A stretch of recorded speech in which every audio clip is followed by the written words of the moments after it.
Rats. Yes, a wiggling, writhing sea.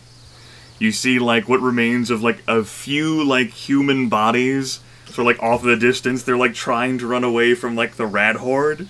And one of them, like, trips and loses ground, and boom! Rats run over him. And he vanishes. Never to be seen again. That's probably accurate. Well, Fucking gone. well, I guess we're not Doesn't look going. like there's any sort of construction areas in Brunswick. That's worth noting that there are several in, like the Frederick area itself, but they either look completely trashed or they are so smothered with zombies that no one could, in their right mind, recommend going there. Well, guess we're not going to Lowe's anymore. Well, it's made of rats at this point, so I don't think it'd be a good idea. At this point, Okay, so Ace swerves at Brunswick and goes, "Are we going back to Fort Drake?" yeah, what do we want to work on first? Food or construction stuff?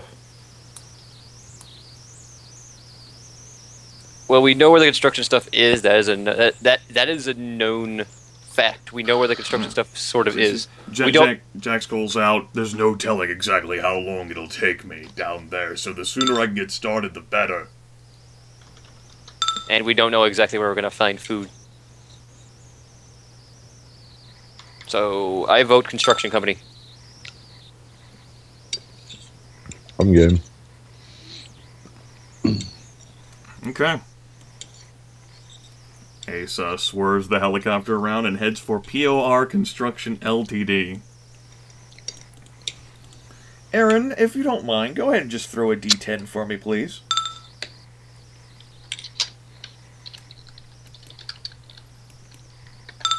Okay. Getting a closer look, Ace is able to even find a place to... Ow. Aaron, you're eating. Oh, sorry.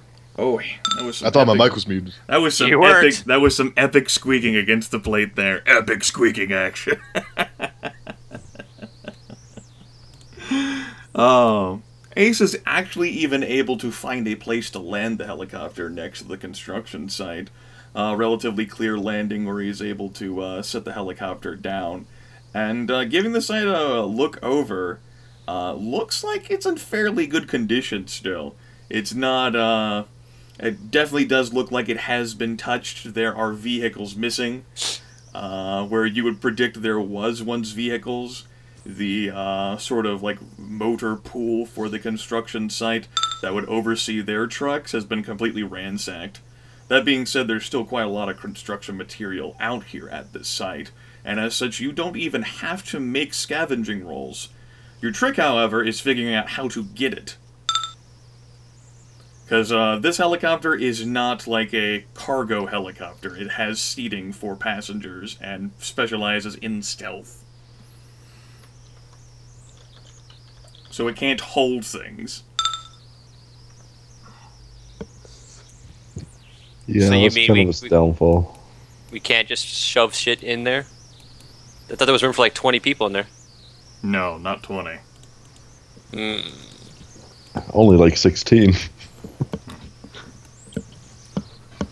That you would have to basically like strip out all the seatings and all of the very sensitive and powerful surveillance and stealth equipment.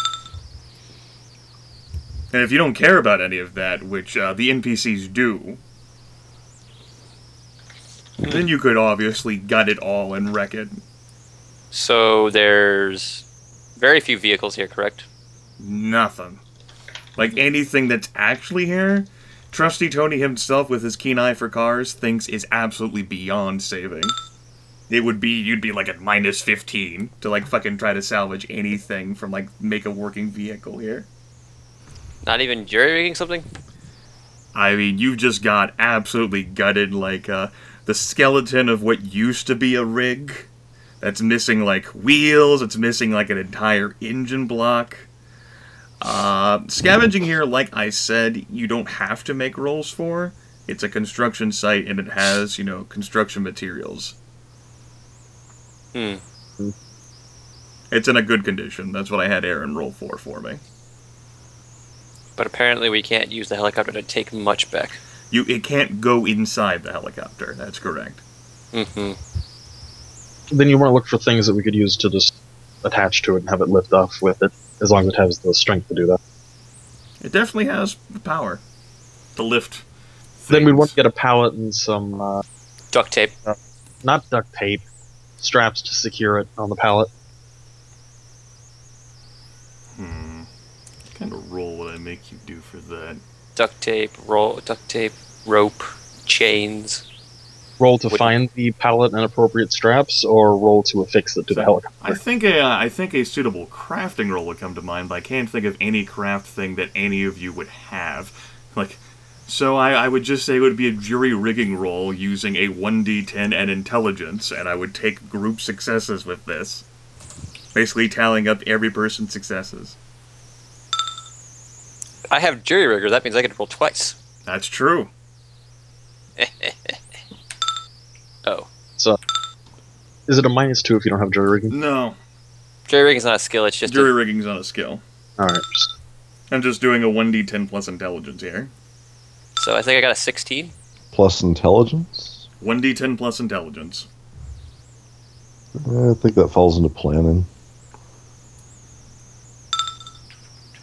Yeah, that uses intelligence. Okay. Alright, well, Trusty Tony, he has a mind for things, somehow. And that and some of Fletch's insight as well. While the little Riggs and Jax sort of pick through things. Jax is going after what he wants, and this does have the rebar that he thinks he needs. Let me go ahead and make a secret roll here. Yeah, this place, Jax will actually note the rebar and actual construction materials have been, for the most part, untouched. And Jax actually thinks this site will have all of the rebar he needs to begin blocking off the halls. He's not the most skilled engineer. He's definitely not an architect. But so he might be overguessing, and he admits overestimating his abilities. But he thinks that this will be enough, surely, for him to get started sealing off some of the passages. That way it removes some of the vulnerabilities. Excellent. Yeah. And with all of your combined successes, you're able to basically, like, with numerous applications of straps and pallets and some tight, rope that you would use to secure loads, and some of those, I can't even remember what they're called. It's so, like you wrap straps around, like, a load in, say, a truck, and then you have, like, the squeeze thing that you press to, like, make the strap tighter. Oh, I think I know what these are. I've worked with them I know before. what they are. So have I, and I can't remember their proper name. All I have to say is we've essentially made a construction mummy. I think we pretty much just always called them ratchet straps. There you go, ratchet straps, that works. Yeah, that's it. Because you can ratchet them up. Yep. But that definitely takes several hours of doing as you folks work and slowly go through things, which in the meantime actually takes me to the roof. Eugene, you awaken. It was you injected yourself once you thought you were not intoxicated. You're now up, the sun's in the sky, and it doesn't feel like once again that any goddamn time should have passed at all. There was Lance and Alfonso talking and laughing, and then boom! There's Zane looking at you. You gain another 10 essence points. Damn. Some good sleep. Well, compared case, to what he's been having. Yeah, it really is fucking uncomfortable for you, strapped and chained as you are, exposed to the elements. But all things told, since there have been absolutely no horrors that can enter your mind at all, and not even your paranoia can affect you in that shit. Plus, he's probably physically incapable of feeling discomfort while on it. Certainly seems that way. He feels it now. Zane definitely hears you as you, begin to awaken and looks back and says, "Hi." Oh, Hey, Zane. He narrows his eyes at you. How you doing? Pretty good. I didn't have any nightmares. It's great. I wish I could never have any nightmares. Yeah. Well, it's not going to be a never thing. I mean, these drugs can only last for so long, you know. Sure, makes sense. But, I mean, at least you have them while they're here. And I guess the drugs somehow... Zane shrugs. No dreams. It's like when you go to sleep and then it feels like you woke up like 5 minutes later, but you're feeling great. Yeah, I totally understand that feeling. He looks like he doesn't understand that feeling. Yeah. So, how long was I out? Well, just about noon right now by the looks of things. And it's still the same day? Zane figures, yeah? Cool. Yeah.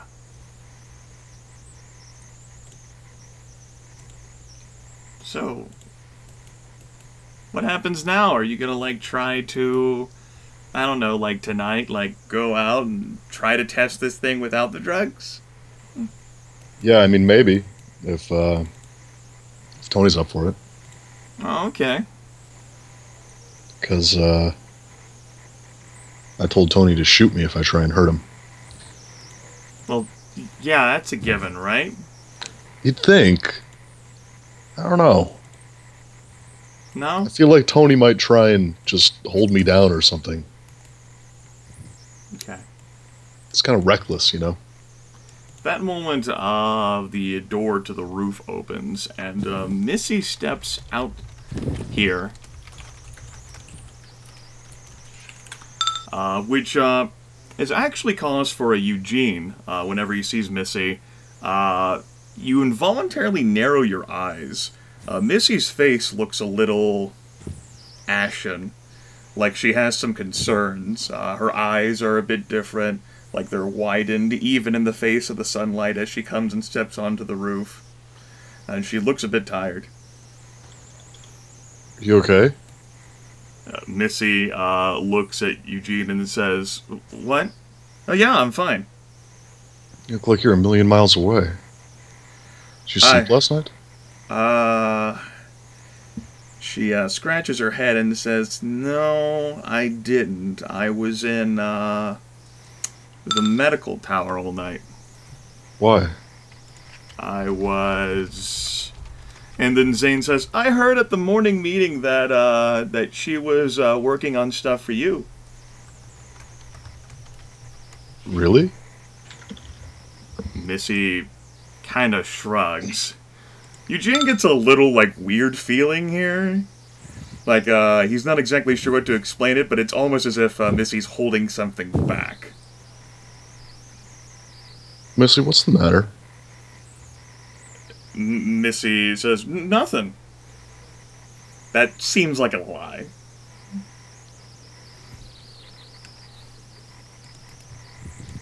Uh-huh.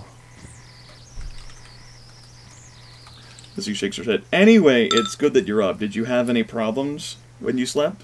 Nope, slept like a dream log. I slept like I didn't have any dreams. Like I was a log. So that's great then. At least those at least the chemicals work in that case. How many more nights of that stuff do you have anyway? Well, here's the thing, Missy says. I actually spoke with Jax before the others took off. The others are gone, and I've actually been given permission. He said it was okay to test out some of my ideas that might at least show you the chemicals, so that way if something happens to me, you at least have an idea. Because if this actually works, then this is what's going to keep you being productive. Once again, Potman gets like a little off feeling here. Like, whenever she says she spoke with Jax, Potman actually thinks that's a lie. You talked to Jax about me? Missy says, well, you are who's essential to running horticulture. You're the only one with any sort of agricultural expertise. That doesn't sound like something that Jax would say. He kind of gave me a, what's a stronger word than death glare? Missy blinks and, like, looks over at Zane and says, okay, so I might have asked someone other than Jax. But who still has authority? Was it Riggs? I settled for Ace. Potman also thinks that's a lie.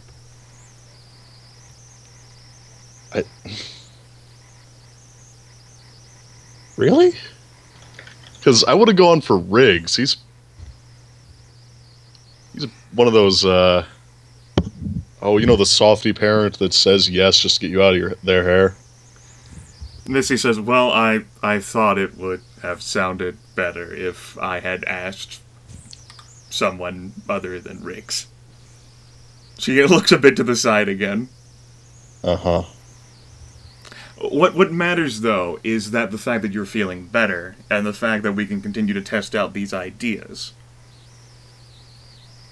Zane, like, looks from Eugene to Missy, and he shrugs and says, well, my job is to watch the roof, so people walked away with him once. So you have a new idea, then? Missy says, yeah, or at least maybe a continuation of this, since this is working. Maybe with some long-term concoctions as well, so I don't have to keep filling the auto-injectors every single night. I don't know, you have some biochemistry background, right? Maybe you'll have an idea or insight into this. Yes, maybe. Ooh, holy shit.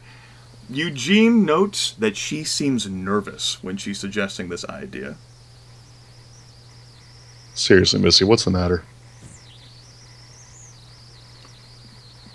Missy says, well, the long-term complications of... Well, look, I'm a vet. Obviously I know a bit about human anatomy and physiology, but I don't really know how to properly measure or concoct things in relation to, you know, human bodies, and seeing as how you're some sort of drug expert, she chuckles a bit at that. That seems entirely reasonable to Eugene. He thinks about it. It's like, okay. Missy doesn't know anything. At least that's with the suggestion that it's honest coming from her. Yeah.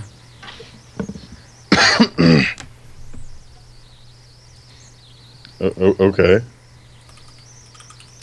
Missy says, at any rate, she begins to walk over, and he actually has a key to unlock Eugene's chains.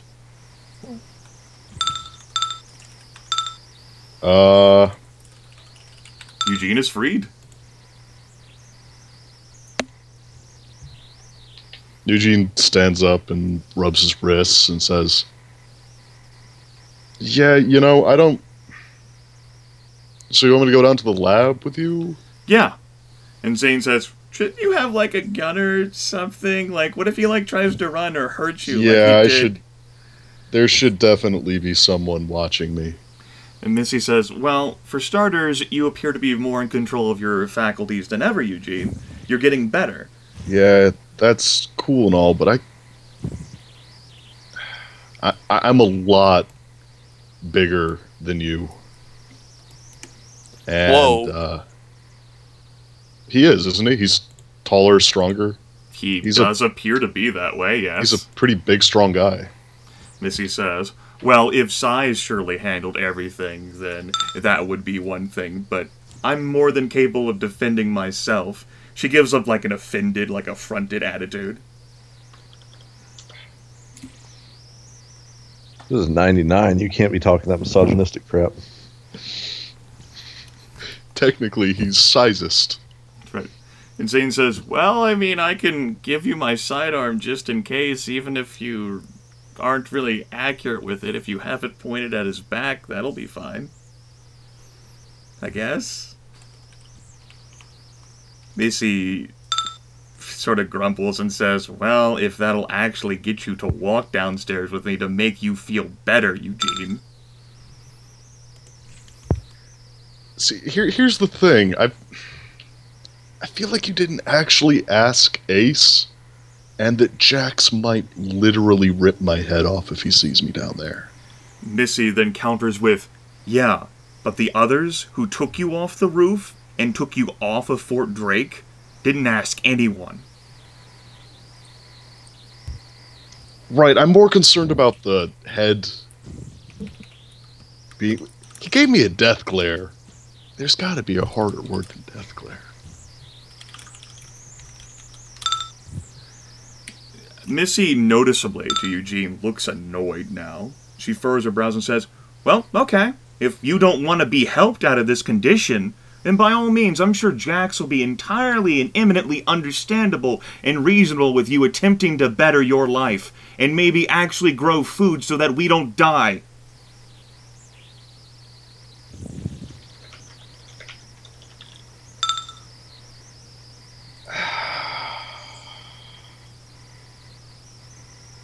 Zane says, she does have a point.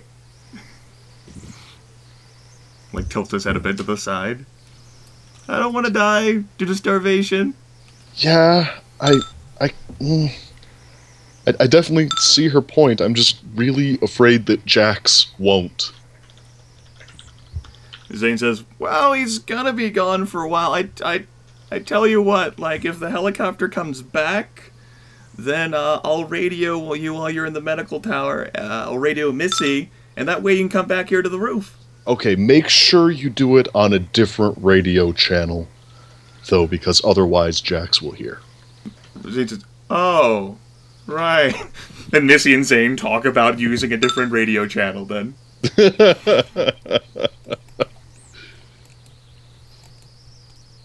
Okay, let's go then. With that, Zane hands Missy his sidearm. Missy uncomfortably points that at Eugene's back. Looking at it, Eugene does think that Missy does seem genuinely uncomfortable to be pointing the gun at him.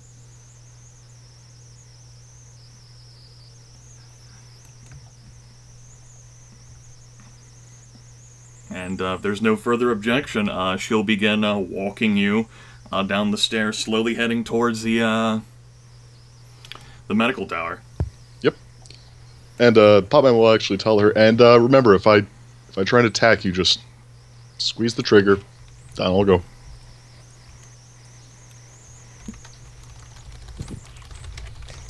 Okay. Holy shit.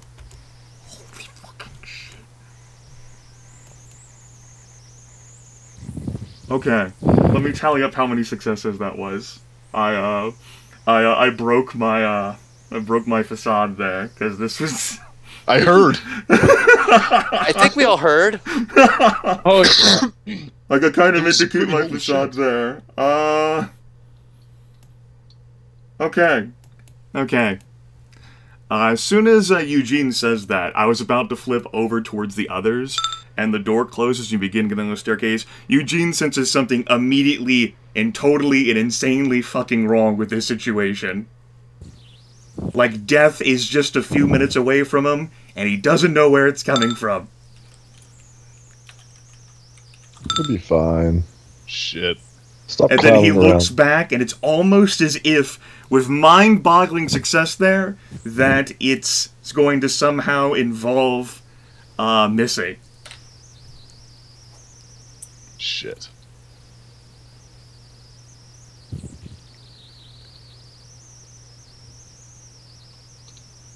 And now are we switching back over, or Yes. Okay.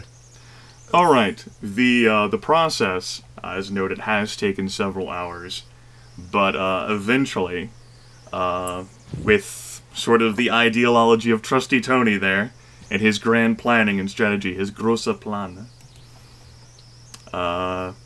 you've got a rigged up thing with ratchet straps and pallets and rebar and some other construction materials that Jax says that he can use. Currently, like 1 o'clock, you might probably say, judging by the position of the sun and relative to everything. It's taken some time. Thankfully, you haven't been disturbed out here. There's been a few walker zombies, but that's nothing to cause general concern. They're easily taken care of with a melee smash. Jax's case being the prime example, just walking up and smashing its face in. Good thing we're not firing any bullets. Could draw more of the fucking thing. Yes, the idea has been, at least in Jax's mind, to try to limit firearm usage, in part because of limited ammo and also due to, attracting noise. The copter already made enough noise, and by that it means it didn't really make any noise, because it was designed to not make noise. It's so quiet. It doesn't say that it doesn't make noise, but that, was designed with stealth in mind. It's not like the other copter. It's not the other copter. Well, after we have this thing made up, Secure. Is it secure? What? With enough successes there, it does look like push to talk on my Skype, Chris. Mm-hmm. Yep. Well, I was gonna keep a straight face were it not for the 3 fucking 10s I rolled in a row. It's like fucking. Hello. It's like fucking Jordan's Auspex. It's terrible. He knows.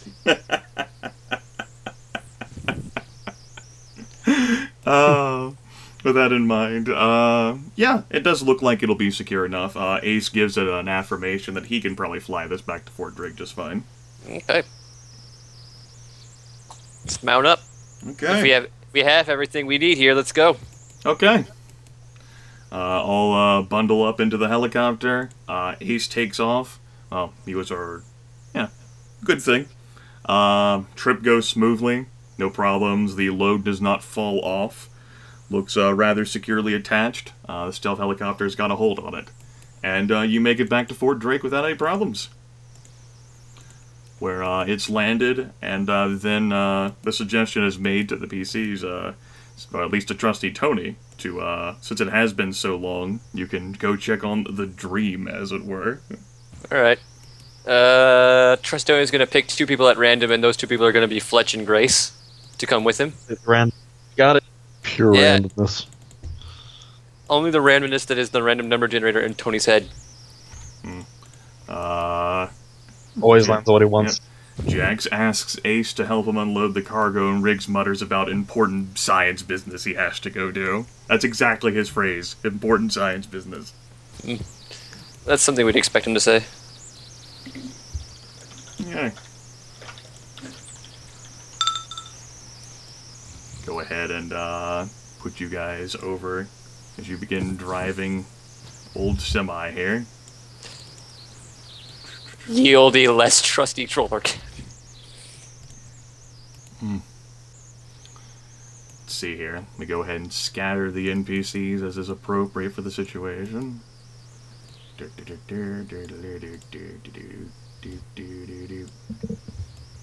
Okay. So you think he took that trap before all the alcohol was out of his system? Alright, as you bundle up in the semi and take off, back on the sky bridge, Missy continues to walk with Eugene. Missy doesn't end up saying anything, however, Potman's so fucking observant with his surroundings that, it's pretty difficult to not both hear and see the helicopter as it ends up landing near the front of the administrative tower. So it's back. Yes. The helicopter's back. Missy blinks and looks her eyes over as she still walks forward behind Eugene. Oh, Zane didn't radio in. And Eugene knows without a doubt that's a lie.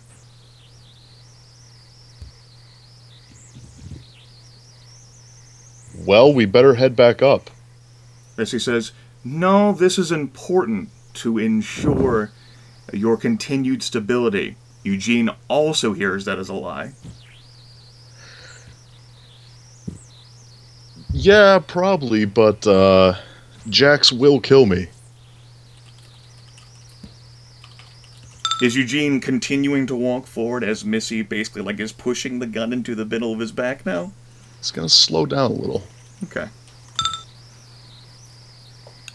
Then behind you, you hear, "Oh, the fucking hell with this." And then there's a roll of the shoulders, and then a sickening wet thump.